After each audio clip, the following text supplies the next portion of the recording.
Hablar de Hora de Aventura es hablar de una de las animaciones más revolucionarias y trascendentales no solo de la década pasada, sino puede que de toda la historia de la animación. Y cómo no hacerlo, si a lo largo de sus 10 temporadas la serie nos presentó todo tipo de dramas y conflictos, un universo bastante bien construido y totalmente surreal, y lo que más nos interesa en el canal, planteamientos y debates sociales. Aunque no lo parezca, Hora de Aventura abarca distintos temas filosóficos como el existencialismo, así como fenómenos sociales tales como el totalitarismo, el genocidio y de lo que vamos a hablar el día de hoy, la acumulación originaria, o también conocida por Marx, el pensador más criticado que he leído de la historia, como la prehistoria del capital.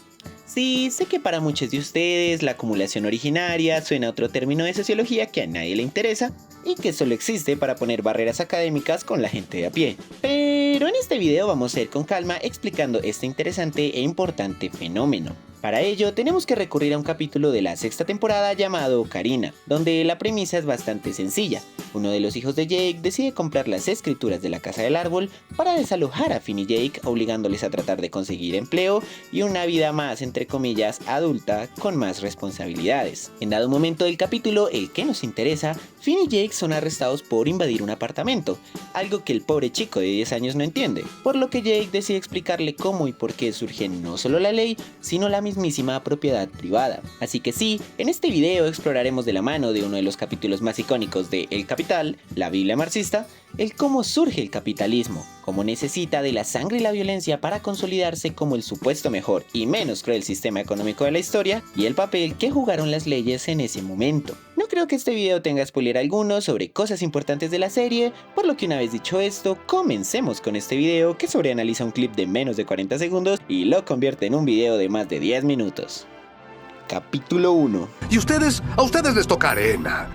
Tanto la explicación de Jake como el capítulo de Marx surgen debido a dos preguntas. Por un lado, Finn se pregunta por qué las leyes permiten a quienes tienen dinero hacer todo tipo de maromas para empobrecer a la gente y aumentar su lucro, cosa a la que volveremos más adelante. Por el otro lado, Marx se preguntaba cómo había podido iniciar y consolidarse el sistema capitalista, y eso se debe a que él encontró una pieza faltante en el rompecabezas de la historia. Verán, según Marx, la economía capitalista funciona a grandes rasgos como un ciclo donde a través del capital fijo y el capital variable se producen mercancías que son cooptadas o tomadas por la burguesía para venderlas y generar ganancia. Esta ganancia será utilizada para aumentar o mejorar dichos capitales con aras a producir más, en menos tiempo y a menor costo, para así generar más ganancia y seguir con el ciclo de lucro sin fin. Aquí es cuando Marx se da cuenta de algo. Para que todo este sistema de acumulación tuviera sentido o pudiera haber iniciado, se necesitaba una vasta acumulación previa, y eso es lo que se conoce como la acumulación originaria, aquella que permitió nacer al capitalismo.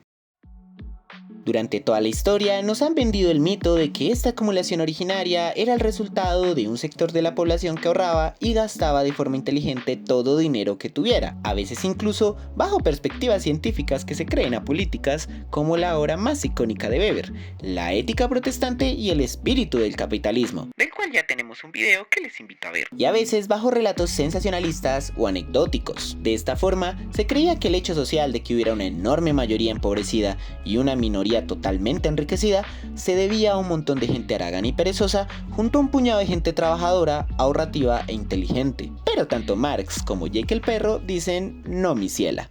Cuando Jake comienza su explicación, dice que hace mucho tiempo la gente peleaba constantemente por la tierra, una contienda entre dos sectores de la población, los fuertes y los débiles. En un primer vistazo podemos ver esa lucha desorganizada y aleatoria como un todos contra todos, algo que podemos relacionar un poco con las formas de acumular tierras y por ende riquezas en el feudalismo. Para Huberman, en el feudalismo la tierra era directamente asociada con la riqueza, ya que ésta producía todos los bienes que la sociedad necesitaba para sobrevivir. Por ende, quien controlara más tierras tenía más poder económico y político. También hay que tener en cuenta que si bien había reinos y jerarquías políticas, durante esa época no había un estado fuerte y centralizado como ahora. Es decir, no había un ejército único que garantizara la seguridad de la propiedad dentro y fuera del territorio, sino pequeños ejércitos personales llamados huestes con los cuales los señores feudales iban a la guerra para conseguir nuevas tierras. Por eso Huberman afirma que en el feudalismo la tierra se pone a disposición no de quien la trabaja, sino de quien puede apoderarse de ella. Aún así, el señorío tenía que garantizarle ciertas cosas a sus siervos, quienes eran más vistos como propiedad que como personas, tales como casas, un puñado de tierra para cultivar, instrumentos e incluso un espacio comunitario donde la gente mandaba a sus animales a pastar y de donde sacaban cosas tan importantes como la leña. Pero todo eso cambiaría debido a que las estructuras sociales y económicas del feudalismo entrarían en una ya muy marcada decadencia, dando paso a una nueva clase social que lentamente alcanzaba estatus y poder: la burguesía. Creo que aquí es cuando podemos detenernos en el momento de la explicación de Jake, donde la lucha por la tierra no se ve como un todos contra todos, sino como dos bloques organizados y enemistados.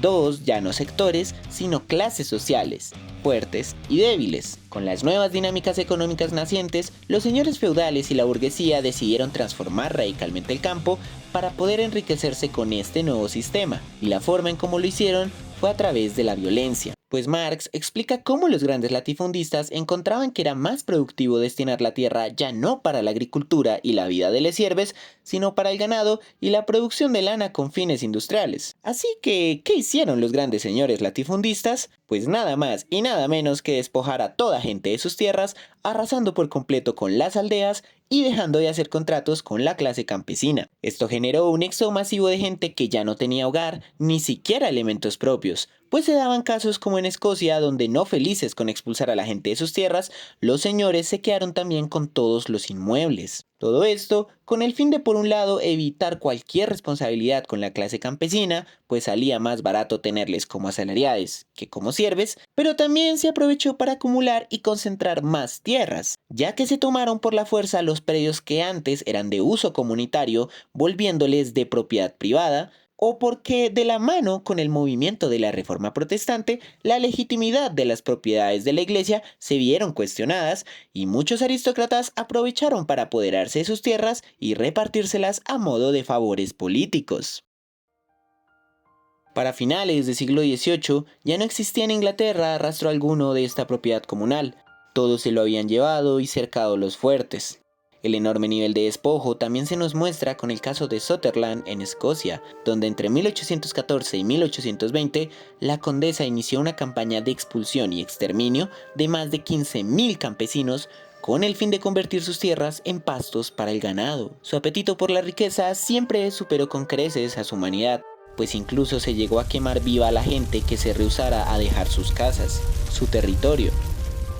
Y no hablamos de cualquier cantidad de tierra que le arrebataron a la gente, sino que nada más entre 1801 y 1831 a la clase campesina se le expropió violentamente por medio de limpiezas más de 3.500.000 acres de tierra, solamente en Inglaterra. Esto es a lo que se refiere Jake cuando dice que los fuertes por medio de la violencia construyen un orden social donde las mejores tierras quedan en unas pocas manos, mientras que a los débiles no les queda nada más que arena. Y es por eso que Marx afirma que el capitalismo solo puede aplicarse por medio de una enorme cantidad de violencia terrorista, pues se deja totalmente desposeída la mayoría de la población, obligándola a trabajar para los fuertes con aras a conseguir un mínimo salario que se lo gastarán en las mercancías que venden los mismos fuertes. Cabe mencionar que esta es una de las maneras en que se genera la acumulación originaria del capitalismo inglés. Cada región tiene su propio contexto histórico. Por ejemplo, en América y África la colonización, el esclavismo y el posterior imperialismo han sido factores centrales en la forma como las élites nacionales e internacionales se han enriquecido, nos han despojado de los medios necesarios para subsistir y han desarrollado un sistema capitalista. Ahora bien, Jake menciona que la violencia es central a la hora de construir un nuevo orden social, pero también nos habla de las leyes y el papel que tienen para asegurar que dicho orden se cumpla, algo que también nos dice Marx. Capítulo 2. Las leyes no están hechas para ayudar a gatos comunes como tú y yo. ¿Ah, no? Cuando Jake nos habla sobre las reglas, nos dice primero que fueron creadas para proteger el orden social nacido de la violencia, pero también nos dice al final que una vez en el poder, ellos cambiaron las reglas. algo muy parecido a lo relatado por Marx en su capítulo de la acumulación originaria, pues a medida que comenzaba este feroz proceso de dejar a toda la población campesina sin casa, territorio ni comunidad, la corona tuvo que ponerse las pilas e intentar frenar este robo. De esta manera se hicieron un conjunto de leyes que prohibían la usurpación de tierras comunitarias.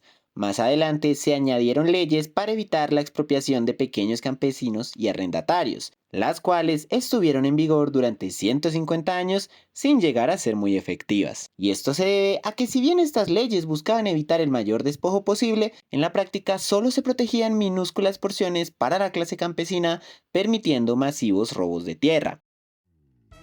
Como buena dinámica capitalista, todo este robo y proceso de expropiación violenta conllevó a una gran crisis nacional, porque vuelve y juega, estás destruyendo aldeas enteras, dejando a la gente sin territorio o bienes materiales para subsistir. Es obvio que vas a generar una crisis, ni la hijo de puta. Y sí que lo fue.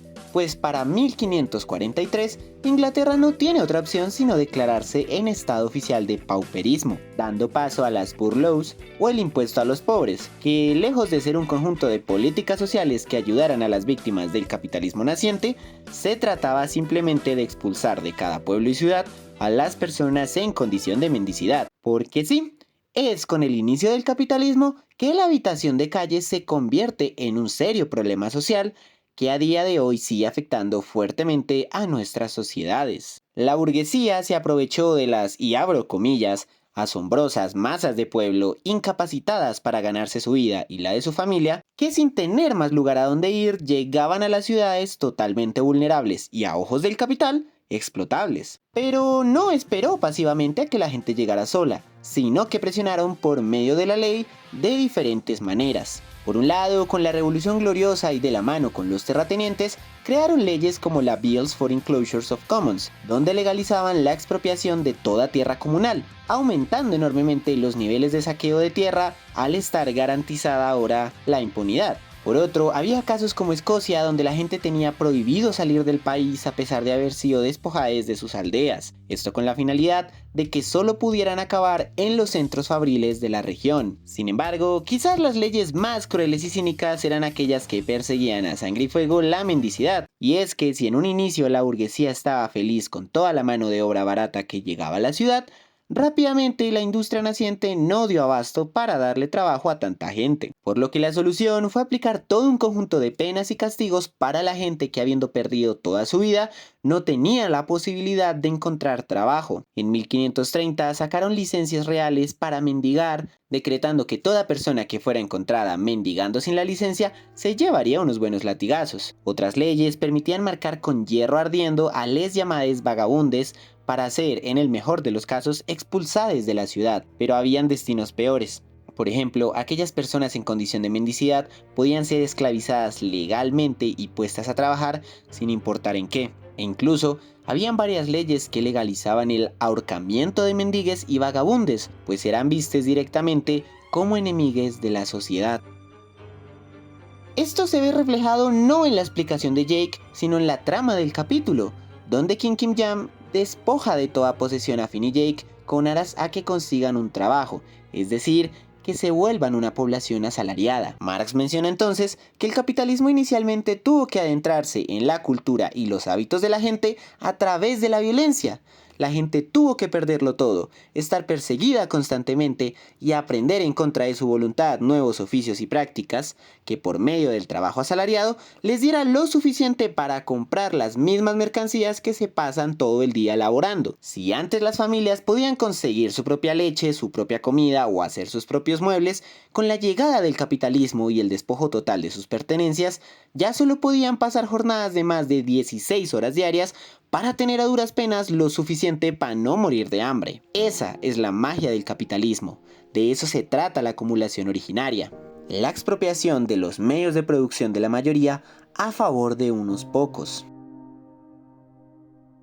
Ahora, Marx menciona que una vez desarrollado el capitalismo, los niveles de violencia extraeconómica, es decir, sin contar tu explotación laboral, iban a disminuir hasta ser algo casi esporádico.